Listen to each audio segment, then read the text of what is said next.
បាទសួស្តីលោកគ្រូដែលជាគ្រូទទួលបន្ទុកថ្នាក់ក្នុងឆ្នាំសិក្សា2025-2026នៅថ្ងៃខាងមុខនេះអូខេអញ្ចឹង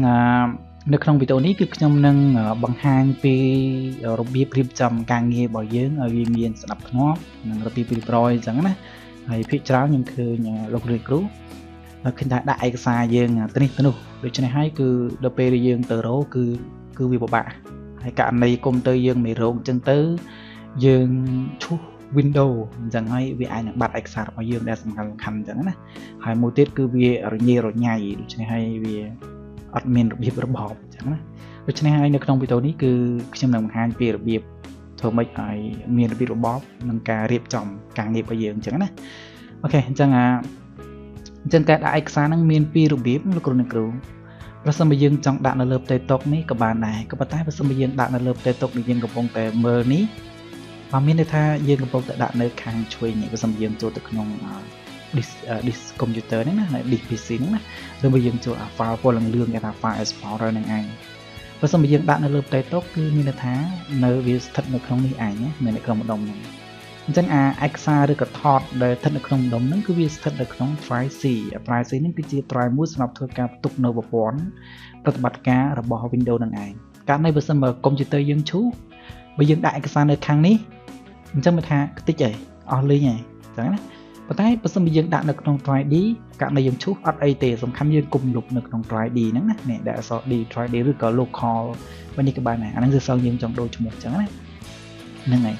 អញ្ចឹងបើសិនមកតាមមតិយោបល់របស់ខ្ញុំ recommend ឲ្យលោកគ្រូអ្នកគ្រូធ្វើការបន្ទុកឯកសារនៅក្នុង drive D នៅក្នុង drive D អញ្ចឹងបើសិនដាក់ក្នុង drive C វាអាចនឹងបាត់បង់នៅពេលដែលកុំព្យូទ័រយើងខូចអីហ្នឹងទៅហើយបើចំពោះលោកគ្រូអ្នកគ្រូដែលមានកុំព្យូទ័រមានតែ drive C អញ្ចឹងយើងមានតែធ្វើការផ្ទុកនៅក្នុងហ្នឹងឯងអូខេអញ្ចឹងមកថាខ្ញុំផ្ទុកនៅក្នុងនេះចុះ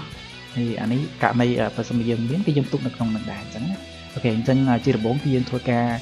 ចូលទៅក្នុង DPC របស់យើងមកសំខាន់ឲ្យកម្មវិធីយើងចូលកម្មវិធី Explorer របស់យើងនេះកម្មវិធីរកពលលឿនអញ្ចឹងនៅលើ Windows 10 Windows 11ដូចតែគ្នាទេតោះឥឡូវយើងចូលបង្កើតនៅក្នុង document ណានៅខាងឆ្វេងបើសិនមកយើងដាក់ដល់ desktop នេះគឺវាស្ថិតនៅលើផ្ទៃតុនេះអញ្ចឹងណាហើយបើសិនមកយើងដាក់នៅក្នុង document គឺវាដាក់នៅខាងក្នុងអញ្ចឹងទៅហើយក៏យើងអាចធ្វើការដាក់វាលើផ្ទៃតុបានដែរយើងដាក់ជាប្រភេទ shortcut ណាហ្នឹងហើយតោះឥឡូវយើងធ្វើការរៀបចំអញ្ចឹងទី1យើងធ្វើការបង្កើត folder ហ្នឹងហើយ ថតនឹង folder អញ្ចឹងដោយសារតែយើងបរៀនហ្នឹងយើងជាគ្រូទុកថ្នាក់ហ្នឹងយើងមានច្រើនឆ្នាំអញ្ចឹងទៅមកឆ្នាំ2025 2026ហើយឆ្នាំ2000បានតទៅហេតុអញ្ចឹងណាហ្នឹងបែបហ្នឹងដូច្នេះយើងបង្កើតថតមួយយើងដាក់ចំណងជើងឬមួយអ្នកគ្រូធ្វើតាមខ្ញុំក៏បានដែរអញ្ចឹងយើងចុចមកស្ដាំនៅលើផ្ទៃតុយើងខ្លាញ់សទៅទេដាក់មកស្ដាំហើយយកពីថា new ឲ្យនៅខាងស្ដាំនេះយកពីថា folder អញ្ចឹង folder ហ្នឹងកន្លែងនេះលោកគ្រូធ្វើការដូរឈ្មោះមកអញ្ចឹងយើងដាក់ឈ្មោះមិនដាក់ថាការងារដាក់តាមខ្ញុំក៏បានដែរការងារគ្រូទទួលបន្ទុកថ្នាក់អញ្ចឹងតោះបន្ទុកថ្នាក់អញ្ចឹងដាក់អញ្ចឹងដាក់អញ្ចឹងមកអូខេអញ្ចឹងយើងបានឯកសារយើងបានថតមួយតែមកទៀតពេលយើងចូលទៅក្នុងថតហ្នឹងគឺមិនទាន់មានអីទេហ្នឹងហើយអញ្ចឹងនៅក្នុងថតហ្នឹងឯងបានយើងបង្កើតឆ្នាំទៀតអញ្ចឹងយើងបង្កើតថតមួយទៀតមកបង្កើតឆ្នាំមកស្ដាំហើយយកពីតែ new ហើយយកពីតែ folder តមកទៀតយើងដាក់ឆ្នាំសិក្សាអញ្ចឹងទៅឬក៏ដាក់តែឆ្នាំយកក៏បានដែរ2025ហើយដាក់សញ្ញាដក2026អញ្ចឹងទៅណាហើយបើសិនជាយើងបង្កើតទៅមុខទៀតយើងដូចគ្នាយើងដាក់មកស្ដាំ new យើងចង់បង្កើតច្រើនឆ្នាំអញ្ចឹងណា2026 2027អញ្ចឹងទៅណាយើងបង្កើតអញ្ចឹងដើម្បីវាស្អាតមើលទៅស្អាតអញ្ចឹងណាឥឡូវថាឆ្នាំនេះគឺយើង2025 2026ឥឡូវឆ្នាំនេះគឺយើងមិនទាន់ដល់ទេអញ្ចឹងយើងលុបចោលក៏បានទុកចោលក៏បានអញ្ចឹងយើងចូលទៅក្នុងឆ្នាំនេះសិនណាចូលទៅក្នុងហ្នឹងមិនទាន់មានអីទៀតអញ្ចឹងយើងបង្កើតថតហ្នឹងយើងបង្កើតបានច្រើនតង់ទៅរហូតអញ្ចឹងណាអូខេដូចជាទូយើងដាក់ខោអាវអញ្ចឹងណាអូខេបន្តមកទៀតកន្លែងនេះសួរតើយើងបង្កើតអីទៀតអញ្ចឹងលោកគ្រូចង់បង្កើតតាមខ្ញុំក៏បានដែរអានឹង style បាច់ខ្ញុំណាគឺយើងបង្កើតឯកសារផ្សេងៗអញ្ចឹងយើងមកស្ដាំថតសម្រាប់ដាក់ឯកសារផ្សេងៗអញ្ចឹងមកស្ដាំយកពីតា new folder មកយើងសរសេរពីថាឯកសារផ្សេងៗឯកសារផ្សេងៗវាអាចជា ឯកសារដែលយើង print ចេញមកពីប្រព័ន្ធគ្រប់គ្រងបន្ទុកសិស្សរបស់យើងដោយសារខ្ញុំបត់ឲ្យទៅលើប្រព័ន្ធគ្រប់គ្រងបន្ទុកអញ្ចឹងណាអូខេតមកទៀតតកតងដោយសារសាលាខ្ញុំនឹងធ្វើផែនការដូច្នេះយើងមកកាត់ថតមួយទៀតតកតងមួយផែនការចុចមកស្ដាំ folder ចឹងទៅផែនការអញ្ចឹងណាអូខេអានេះគឺយើងមកកាត់ថតទុកចោលសិនឯកសារយើងមិនទាន់ដាក់ទេយើងកាត់អញ្ចឹងដើម្បីមានរបៀបរៀបរយទៅស្អាតងាយស្រួលយល់ងាយស្រួលមើលអញ្ចឹងណាអូខេបន្តមកទៀតយើងបង្កើតទៀតគឺយើងបង្កើតលទ្ធផលសិស្សហ្នឹងទៅមកស្ដាំទៀតបង្កើតថតមួយទៀតដាក់ថាលទ្ធផលឬក៏លទ្ធផលខែអញ្ចឹងណាសាច់ចិត្តយើងលទ្ធផលខែអញ្ចឹងទៅហ្នឹងហើយហើយបន្តមកទៀតកន្លែងនេះគឺយើងដាក់ប្រព័ន្ធគ្រប់គ្រងបន្ទុកសិស្សរបស់យើងអញ្ចឹងណាឥឡូវឧទាហរណ៍តែខ្ញុំ copy ប្រព័ន្ធគ្រប់គ្រងបន្ទុកនេះខ្ញុំកាត់ទៅហ្មងក៏បានដែរកាត់ Ctrl X ខ្ញុំដាក់នៅក្នុងនេះឃើញទេហើយយើងធ្វើការដូរវាមកយើងដូរការដូរឈ្មោះនឹងប្រសិនមកលោកគ្រូយកប្រព័ន្ធគ្រប់គ្រងបន្ទុករបស់ខ្ញុំគឺវាមានភាពងាយស្រួលអូខេចឹងខ្ញុំដាក់តែនឹងចុះអូខេអានេះខ្ញុំគាត់ឧទាហរណ៍ទៅណាដាក់អញ្ចឹងឃើញទេឯកសាររបស់យើងអញ្ចឹងហ្នឹងហើយអញ្ចឹងបើសិនយើងមានការងារ option ទៀតចាំយើងដាក់ពេលក្រោយក៏បានដែរប៉ុន្តែឥឡូវនេះយើងដាក់តាមខ្ញុំសិនអញ្ចឹងយើងបាក់អញ្ចឹងឥឡូវយើងសាក់បិទនេះពេលយើងចូលទៅវាមានរបៀបចូលចូលហើយយើងចូលទៅក្នុង document របស់យើងហើយយើងចូលទៅក្នុងការងារទទួលបន្ទុកថ្នាក់ហើយយើងមានឆ្នាំបើសិនយើងមានឆ្នាំទៀតយើងទៅទៀតអញ្ចឹងយើងចូលទៅក្នុងនេះហើយក្នុងនេះក៏មានរបៀបរៀបរយអញ្ចឹងណាងាយស្រួលទៅមកទៀតលទ្ធផលខែហ្នឹងគឺលោកគ្រូចង់បង្កើតដូចខ្ញុំក៏បានដែរឥឡូវខ្ញុំចូលបង្កើតហើយយើងចូលទៅក្នុងលទ្ធផលខែហ្នឹងមិនទាន់មានអីទេនៅក្នុងនេះហើយយើងធ្វើការចុចមកស្ដាំមកហើយយើងធ្វើបង្កាត់ថតទុកទៅហើយណាអញ្ចឹងយើងដាក់ថាលទ្ធផលខែគេខែដែលយើងប្រឡងណាគាត់ថាលទ្ធផលខែធ្នូចោះថាយើងចោះខែធ្នូនឹងបែបហ្នឹងណាអញ្ចឹងយើងចូលទៅក្នុងលទ្ធផលខែធ្នូសួរតើនៅក្នុងហ្នឹងយើងបង្កើតថតអីផ្សេងទៀតដើម្បីពេលយើងបង្កើតនឹងមួយហើយយើងធ្វើការ copy ហ្នឹងហើយអញ្ចឹងណាអូខេអញ្ចឹងយើងចូលទៅក្នុងហ្នឹងមកចូលទៅក្នុងហ្នឹងទៀតតមកទៀតយើងបង្កើតថតឲ្យវាមួយទៀតហ្នឹងមួយទៀតអញ្ចឹងយើងបង្កើតថតឲ្យគេអានេះគឺសម្រាប់ឲ្យគេបន្ទុកណាឃើញទេអញ្ចឹងឲ្យតែដល់ខែយើង save PDF ជាបន្ទុកហ្នឹងគឺយើងដាក់នៅក្នុងfolder បន្ទុកហ្នឹងឯងដើម្បីកុំឲ្យច្រឡំមួយគេយ៉ាងម៉េចហ្នឹងណាគេបន្តមកទៀតយើងបង្កើតថតឲ្យទៀតហ្នឹងយើងបង្កើតតាមបែបខ្ញុំfolder ហើយយើងបង្កើតបានសរសើរឬក៏លិខិតសរសើរអញ្ចឹងណាអានេះគឺយើងដាក់ផ្សេងទៅអូខេលិខិតសរសើរបែបហ្នឹងណាឃើញទេតែមកទៀតយើងបង្កើតថតឲ្យទៀតដោយសារតែខ្ញុំមានលិខិតមួយទៀតគឺលិខិតអញ្ជើញខ្ញុំមិនចង់ដាក់លាយមួយគ្នាទេខ្ញុំដាក់ថាលិខិតអញ្ជើញអញ្ចឹងហ្នឹងអញ្ជើញអញ្ចឹងទៅឃើញទេហ្នឹងហើយបន្តមកទៀតយើងចង់បង្កើតឲ្យទៀតហ្នឹងហើយឥឡូវយើងទៅមើលការងាររបស់ខ្ញុំណាដែលខ្ញុំបានបង្កើតទុកហើយខ្ញុំដាក់ថាការងារខ្ញុំផ្នែករបស់ខ្ញុំអូខេលើមានលទ្ធផលសិស្សហ្នឹងគេគឺខ្ញុំបង្កើតក្នុងមួយខែគេខ្ញុំកើតមានបាច់នឹងមានបន្ទុកមានលិខិតតងមានលិខិតអញ្ជើញណាមានឯកសារដែលយើងត្រូវផ្ញើអញ្ចឹងលោកគ្រូកាត់តែបន្តិចក៏បានអត់ជាបញ្ហាលិខិតតងទៀតហើយយើងថាមកទៅលិខិតតងមួយទៀតអូខេនឹងលិខិតតងអូខេនឹងបាច់ហ្នឹងឥឡូវចាត់ទុកប៉ុណ្្នឹងចោះហ្នឹងប្រសិនបើយើង print ជា PDF យើងលទ្ធផលយើងដាក់ក្នុងនេះយើងដាក់បន្ទូឬក៏សងអវត្តមានឬក៏បញ្ជីតារាងកិត្តិយសអីហ្នឹងទៅអាកន្លែងនេះគឺស្រាប់ដាក់តែលិខិតសរសើរអានេះលិខិតអញ្ជើញអានេះលិខិតតាក់ទងអញ្ចឹងណាតមកទៀតសួរតើក្នុងមួយខែយើងត្រូវការឯកសារអីគេខ្លះដើម្បីពេលយើង print ទៅយើងកុំឲ្យយើងស្ទាក់ស្ទើរយើងដឹងថាយើង print អីក្នុងមួយខែនឹងចេញអីគេខ្លះដូច្នេះយើងបង្កើតជា note មួយទៀតអញ្ចឹងយើងចុចមកស្ដាំហើយយើងយកពាក្យថា new ហើយយើងយកពាក្យថា text document តែមកទីកន្លែងនេះយើងធ្វើការសរសេរមកត្រូវមានអីគេក្នុងមួយខែត្រូវមានអីគេអញ្ចឹងត្រូវមានអាហ្នឹងគឺយើងដាក់ខ្លួនឯងតែមកទៀតយើងចុចលើវាយើងបាក់ note អីគេបាក់ note អញ្ចឹងយើងកំណត់ខ្លួនឯងថាត្រូវ print អញ្ចឹងណាឧទាហរណ៍ថាត្រូវមានឬក៏ត្រូវ print អញ្ចឹងត្រូវមានចោះអញ្ចឹងទី1គឺយើងត្រូវមានអីគេគឺបន្ទុកសិស្សហ្នឹងហើយទី2យើងត្រូវមានអីគេគឺចំណាត់ថ្នាក់អញ្ចឹងណាគឺយើងមានគោលដៅច្បាស់លាស់ស្អាតមកហើយទី3គឺយើងត្រូវការអីគេកិត្តិយសអូខេកិត្តិយសទៅមកទៀតទី4យើងត្រូវការអីទៀតគឺនិទេសនេះចំពោះអានេះយកតាមប្រព័ន្ធរបស់ខ្ញុំណាហើយទី5គឺយើងត្រូវការអីគេគឺយើងត្រូវការលិខិតសរសើរអូខេយើងធ្វើមានណាមុនក៏បានដែរហើយបើយល់អស់អានេះគឺគួរអវត្តមានមុនទៅយើងធ្វើអាណាស្រួលមុនគេអវត្តមានហើយទៅមកទៀតយើងត្រូវការលិខិតសរសើរអញ្ចឹងណាអូខេលិខិតសរសើរអូខេ ទី7យើងមានលិខិតតាក់ទងសិស្សនឹងលិខិតតាក់ទងសិស្សទី8យើងមានអីគេគឺយើងមានសភៅតាមដានថាសរសេរសភៅតាមដានយើងដាក់ថាសភៅតាមដានវាយល់ហើយសភៅតាមដានហ្នឹងហើយទី9គឺយើងមានអីគេគឺយើងមានលិខិតអញ្ជើញអញ្ចឹងហើយមួយលិខិតតាក់ទងមួយទៀតលិខិតអញ្ជើញករណីសិស្សនឹងគាត់ធ្លាក់ច្រាធ្លាក់អីចឹងទៅណាហើយនឹងទី10ទៀតយើងត្រូវការអីទៀតហ្នឹងស៊ីសងលើយើងខាងខ្លួនឯងទៀតហ្នឹងហើយអញ្ចឹងយកឲ្យណាក្នុងមួយខែយើងមានតែប៉ុណ្នេះក៏វាអូខេហើយតែបន្ទុកតែចំណាត់ថ្នាក់និងកិត្តិយសក៏វាអូខេ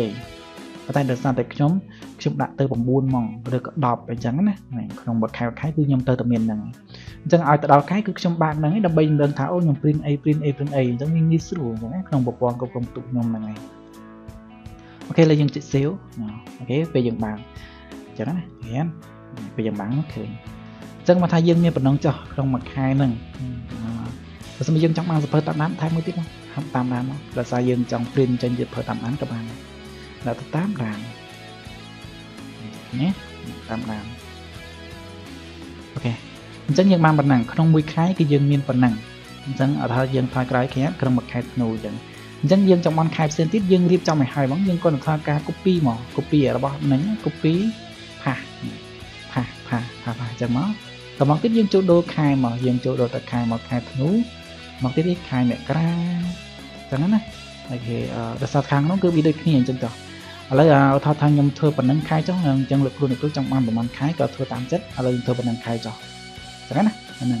តមកទៀតលើមកថាក្នុងឆ្នាំហ្នឹងគឺខ្ញុំចាប់តាមចិត្តលទ្ធផលអញ្ចឹងយើងមិនចេញលទ្ធផលយើងមិនបើកប្រព័ន្ធគ្រប់គ្រងបន្ទុកសិស្សរបស់យើងហ្នឹងហើយ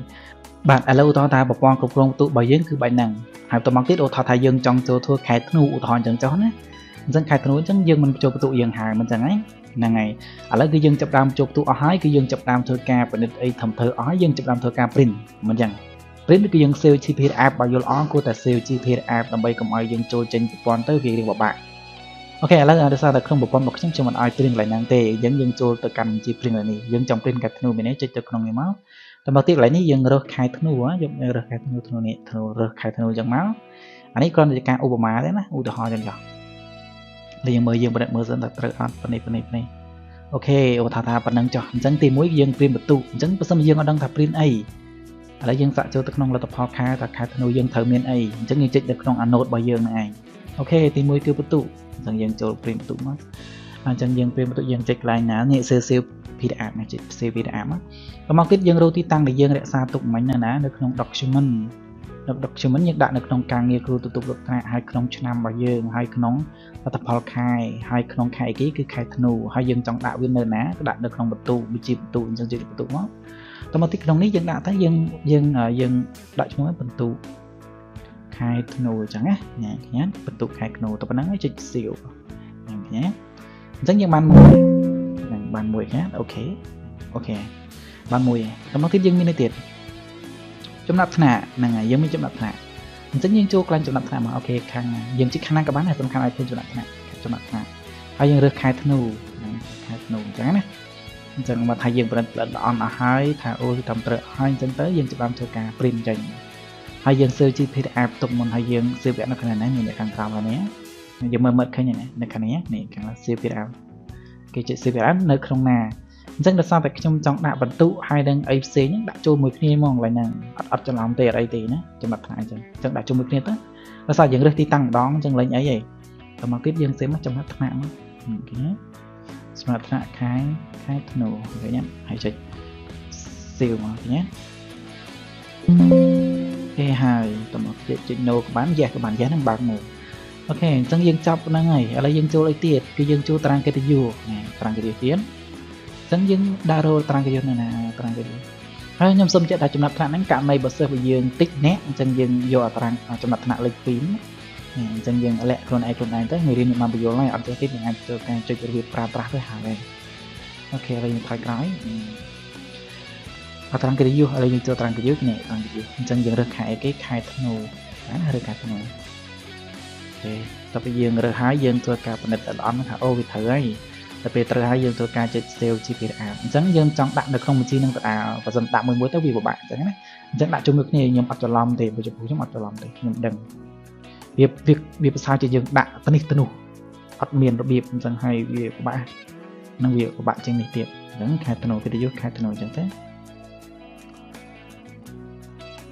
ok thì những bạn mùi ai tao mặc tiếp những bạn thời cái tiết ok những tờ can điện tê năng điện tê tiệm chẳng những đào rồi điện tê nó điện tê anh điện tê này còn điện tê này chẳng cho không chỉ này chẳng dừng được lại nữa mấy đứa lại này cứ trong ăn bị vô hái chẳng dừng ai ba mơ bị ổn này nó chạy pra bị pra chạy cả nhà máu hàng dân khai thân nuôi ở sơ thả tay nhom thời cái tiết bật hay tiết chẳng tự hái chẳng những làm siêu chi phi đạp này phi đạp tầm tiếp nhầm đạt không năng đá thì ở đây gì anh ấy cho bục nhóm nhầm ở đây nhầm đạt không năng này và sao nhầm rồi tại được không năng đá gì dân bạn đi tiếng tết khai thân nuôi làm tầm tiếp chạy siêu ok chạy ok mất nổ mất mạnh mời các bạn tầm tiếp dân tra cai tiết cứ aquatamin ok aquatamin ô nhầm play time một tiết mạnh cứ rồi bài ca chạy ra cứ như rồi bài ca tiết chẳng á cái nhầm tham nhầm mất rồi bài ca play ok bài ca ok là dân cho aquatamin mình dân áp cho tất cả những bạn này aquatamin chỉ nào đó là tầm tiếp lấy aquatamin dân rồi mở rồi khai để dân trong bàn chạy lấy hay chạy khai mấy cứ khai thano chạy nó chạy khai thano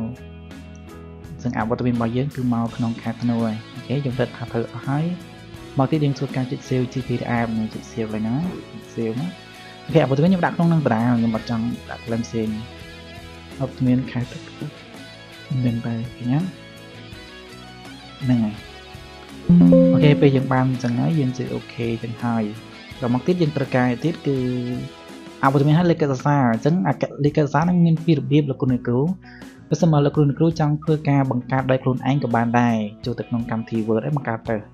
เพราะทำสมัยจังบังคับตามนังเงยโยตามบอกจำดิสรูจิงหรือใช้ก่อนแต่จะปริ้นโยมองกับบานได้นี่โอเคเด็กเต้บอกลิขิตสายจังเด็กน้องนี้วิญญาณแต่ในมีหนึ่งแบบลิขิตตัวเต้มองได้มีรูปแบบนั้นได้ลิขิตนี้เด็กน้องหนึ่งจังลิขิตยังมีแต่มือตุ่มร้องนั่งเต้จังนะเรามาทาแค่เรียนจังมาโดยมันคือแค่นูทางจังนะโอเคแล้วเนี่ยแต่ซาหยองบัดสาวจังอะไรเต้อะไรจะมูทอทางจังจ้ะนั่งก็จะมาลกรูเถอะกาเรื่องชั่วโมงกับบ้านเรื่องสำนักธนากับบ้านเรื่องตามนางไปถอนจังนั้นนะนั่งอะไรทางพาเครื่องติดกาจ้ะนั่งเครื่องติดกาเครื่องใบอยู่ทางจังไปยังไฮจังยังใจเซลล์นี่เซลล์นะนั่งเซลล์พีดีอาร์โอเคจังเลยคือสารนั่งวิจารณ์จีนในหลายสิ่งเนี่ยยังมันอาจดักของประตูบานเตะเนี่ยยังถอยกลายมันว่ายังตัวดักเลยคือสารตรงนี้เลยแต่มักเทียบยังจะชั่วโมงก่อนมาจังนั้นนะโอเคtới hay chắc đã lịch bà con là đã lịch thì khám mốc của bạn là lịch bầy rồi này nhé đã lịch bầy cho nó sẽ xìu rất nhiều bàn mùi còn này cái bàn mùi nó mang tiếp trong bàn một sen tiếp cái dương trịch lừa ăn nâng tới hay cái dương từ từ rờ mỏ cho nó nè anh còn cả u ho thế nè ok tôi là u ho thế ok trong bạn cho ok rất nhiều bàn mùi ok bây giờ hai dương ai thiệt lịch khách tệ tông là ngày lịch khách tông tiền chẳng lịch khách tông thì dân nơi này anh ấy hiện tại được nông miền lịch khách tệ tông này miền này chẳng tệ tông chỉ lấy tệ tông đó hai dân rồi một người dân rồi dần rồi một phép sơ ek này dân bị video những ban bền hai chân dịch ở việc pra đấy thà rồi một cái chẳng háiประจำtrong miền Namนี่ตำบัดยังคายเดมาเนี้ยcáiคายธนูสมัยนั้นคายธนูเนี้ยแต่บางทียังเลยชั่วโมงบอกก่อนอันนี้เตะตองผสมจังปลาตามนั้นบ้านสัจจ์ยังไงhayยังจิตไปทาซิลมาภาษาเลยแค่จะต้องเชื่อมบักการแต่ปรามแม่ขณะบักจำมั้ยฉันยังบักการแต่ปรามแม่กับบ้านสัจจ์ยังซิลบอกก่อนเนาะคืนปีกาเนี่ยจะโอเคมั้ยฉันยังบ้านมวยเนี่ยบ้านมวยโอเคฉันยังทั่วบ้านปรามแม่เนาะทั่วบ้านกับบ้านสัจจ์แต่มาที่สเปอร์ตับรามนั่นคือครูนิยมดำเนินยังเซ่แต่การในภาษาบอกก่อนไอ้ปริ้นก็ยังปริ้นแต่จังสเปอร์ตำนานยังอาจจะถอยคอยนี่กับบ้านจะเติบแต่งดามให้ยังจูตึกนองสเปอร์ตำนานแต่มาขายนั่งเต้นะยังทัวร์ดอยตัวดอบมองขายธนูนี่ในขายธนูนั่นจังในขนมสเปอร์ตำนานนั่นคือยังปริ้นมาเนี่ยเสื้อใบยังฮกยังปริ้นแบ่งฮกอย่างนั้นนะยังไงแต่ถ้าเป็นเสื้อใบยังอัดจังปริ้นมาเนี่ยได้ยังอัดเซลล์ GPR แต่ออกมองอันนี้เซลล์บ้านแต่มาเนี่ยตีแต่มาเนี่ยนั้นchân nhìn chơi khai kramยังđại châu thực năng super tam nam chân nhìn sơ một con màu người ta bây giờ mình chơi trong chân bộ bãi dương ai siêu tàng ọt này chơi ở bị thả siêu tàng ọt hay máu hay dương chơi khai kram này này super tam nam á các bạn chỉ ok អូខេយើងរើសពីលេខម៉ានដល់លេខម៉ានបន្តពីលេខ1អញ្ចឹងដល់លេខម៉ាន56ចឹងដាក់56មកប៉ុណ្ណឹងចេះអូខេវានឹងធ្វើការ save ទៅវារៀងយូរដែរនឹងរៀងតាក់ដែរបាញ់ហ្នឹងឧទាហរណ៍បាញ់នឹងចោះឃើញទេអញ្ចឹងយើងបានហើយឯងស្ពើតំណាងតមកទៀតយើងមានលិខិតអញ្ជើញហ្នឹងអញ្ជើញទៅអីអញ្ជើញសិស្សដែលគាត់រៀនមកកែឬក៏អញ្ជើញសិស្សដែលគាត់រៀនខ្សោយឬអវត្តមានច្រើនដូច្នេះយើងអាចលើយកមកឡើងនេះមានអញ្ជើញខ្ញុំដាក់អញ្ជើញណាអញ្ជើញដាក់ទៅអញ្ជើញហើយអញ្ជើញមានពីរប្រភេទអញ្ជើញនេះប្រភេទ2នេះយើងពេលយើង print ចេញទៅកាត់ចូលគ្នាកាត់ទៅអានេះ print ប្រភេទទី2គឺតែម្នាក់នេះទេអញ្ចឹងភាគច្រើនគេយកតែម្នាក់នេះតមកទៀតរបៀបប្រើប្រាស់លិខិតអញ្ជើញនេះគឺអាចបាត់មើលនៅក្នុងនេះរបៀបប្រើប្រាស់បើថាខ្ញុំបានបណ្ដឹងហើយតមកទៀតខ្ញុំចុច save PDF គាត់ថាអញ្ចឹងណាអញ្ចឹងយើងចូលទៅក្នុងលិខិតអញ្ជើញនេះហើយសរសេរឈ្មោះគាត់អីត្រឹមត្រូវមកហើយចុច save មកឧទាហរណ៍អញ្ចឹងយើងបានមួយហើយចុងក្រោយគេគឺរបាយការណ៍អញ្ចឹងយើងចុចថយទៅផ្ទះក៏បានហើយយើងចូលទៅក្នុងខែណាក៏បានហើយខែធ្នូក៏បានអីក៏បានសំខាន់ឲ្យតែឃើញទៀតថារបាយការណ៍នេះរបាយការណ៍គេណា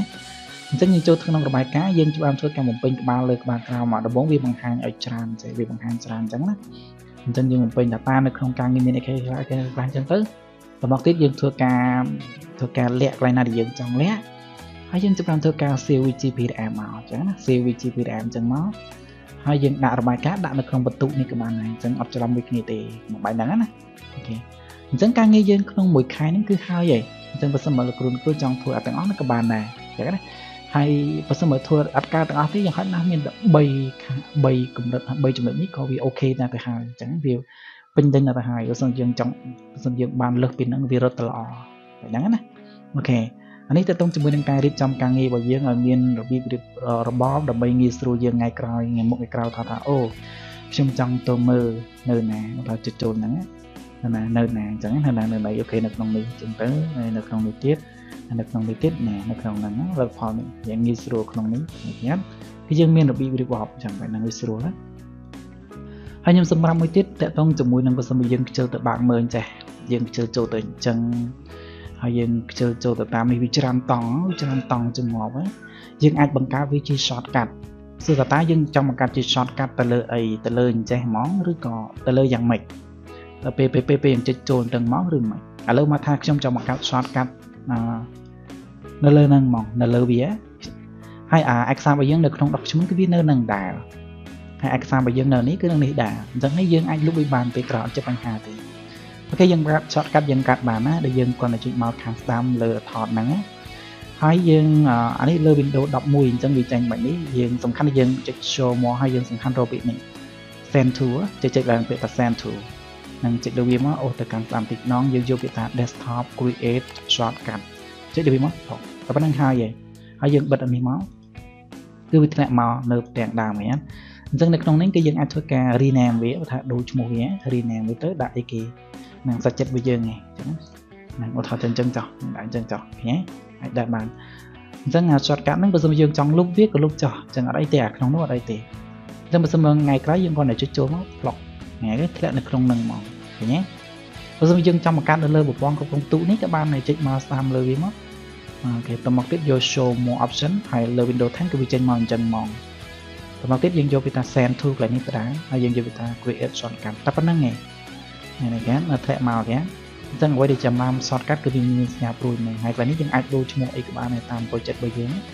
អូខេនេះតមកទៀតពេលយើងចុចទៅគឺបើកចូលទៅក្នុងប្រព័ន្ធគ្រប់គ្រងផ្ទុកសិស្សយើងនេះហើយ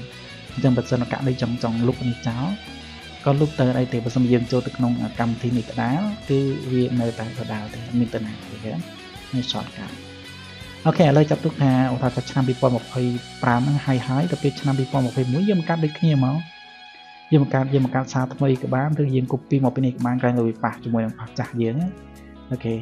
ចុងវីដេអូនេះគឺមានតែប៉ុណ្្នឹងឯងលោកគ្រូអាចជួយការអនុវត្តបើសិនបានលោកគ្រូមិនទាន់ចេះ